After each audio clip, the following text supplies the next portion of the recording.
McNeil is here. If you watch the Junos, you probably saw her on the stage a couple of times, and you also might recognize her from Rockstar in Excess. That is from her new video. That wasn't Suzie, was it? That was not Suzie doing the quadruple axel right there, but she has written an inspiring song for 2010 called Believe, and she will be performing that on our program today.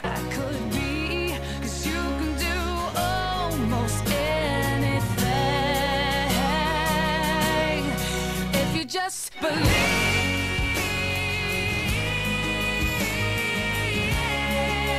Hey everybody, welcome back to Urban Rush. If you were watching the Junos on Sunday night, you will recognize our next guest, of course. Yeah, her album came out a year ago tomorrow, so that's kind of nice. She just realized that a couple minutes ago. Suzie McNeil is joining us to talk about Suzie. Believe and many other things. A year ago tomorrow. I know, I was just like, a year ago tomorrow. Wow. Tomorrow's the 10th, right?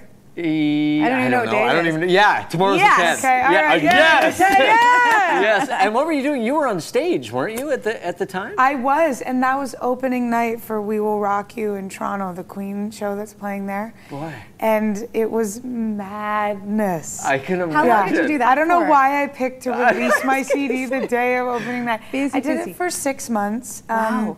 Including rehearsals, so not too long. And I heard a rumor that they might be going on tour, so would you think about doing it on tour? I said, think of me. If I loved it, yeah. I mean, it doesn't always fit into my career, but I would put things on hold. It's so much fun to do theater. I can't believe, I mean, like you were saying, I can't believe you chose that day, I know, opening it night. was craziness. Were you doing interviews and everything all the way up? All of it, all of it. But what a way to avoid jitters, right? I mean, your first was it your first theatrical performance? Yeah, and all of Queen, other than Freddie Mercury, was there, and there was a whole, like, everyone, all the who's who of Toronto. It was hilarious. How much pressure did that put on you to have all the audience? Oh my gosh, singing their song. But I guess you got over a lot of that with the whole NXS thing. Yeah, after being on TV, like millions of people, I promised myself I have no excuses anymore. I can't be nervous, and I never really have, so it's old hat now. Like a lot of people regret doing reality television, but Rockstar in Excess really opened a lot of doors for you. Do you have an entirely positive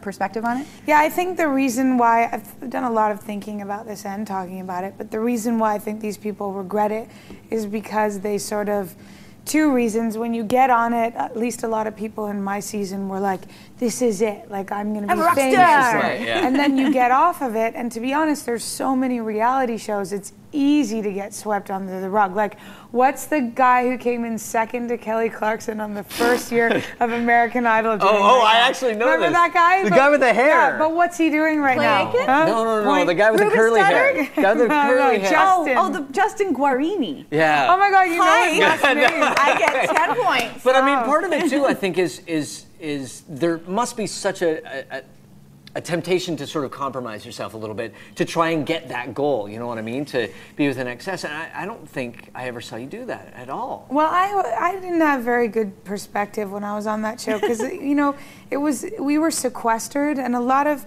confidence, especially when you're an extrovert and stuff, comes from outside people, and we were cut off from everything and like feedback from my family or whatever. So I thought I was horrible, and I didn't know how the public was reacting, and I thought these people are so talented, I suck, and it's like a downward spiral, and then all of a sudden I'm like in the finale or the right before the finale. Now you mentioned confidence, and we have to talk about your inspirational song, which you'll be performing after the break, Believe. Maybe you can explain the tie-in to 2010 and Believe and how that'll happen. Yeah, I partnered up with Bell Canada because they're sponsoring the Olympics, and it was actually a cool little fairy tale story of my own, sort of representing what the song even means to me, where I was at a Bell Celebrity Gala, and I knew that the head of the Olympics for Bell would be there. And I said to my friend, I'm not leaving here until I get this CD in his hands. Like total, like just going for it. And he loved it, and we recorded it with the Ottawa Symphony. You know, that must have been a trip. Oh, it was amazing. Yeah. That We're looking at some footage of you right now, you're like gorgeous. Yeah, it was amazing. And then meeting all the athletes since, and I did the Orpheum show with Feist and Ron Sexsmith, and all the 2-year build up to the Olympics in February. It's been one of the most amazing projects of my life so far, and it's nowhere near ending. So. Well, and the way the song is resonating, I mean, it's been used by Oprah, it's been used in all these things. You could just see it. Yeah, people really do. And then people privately come to me on like MySpace or Facebook and say I couldn't have gotten through this without it. Oh, that's so nice. That's what it's all about, for sure. Well, thank you so much, Suzie. And you will be singing the song all day long. Suzie McNeil is going to play that song right after the break. By the way, her album, it has been out a year officially, but pick it up if you haven't already. Celebrate by buying it tomorrow. Yeah, Broken and Beautiful. And she will be playing tonight at the Media Club. Don't miss it, but don't go away, because after the break, we'll be hearing that great inspirational song, Believe, right after this. Stay tuned. Suzie. Word. There. I got some.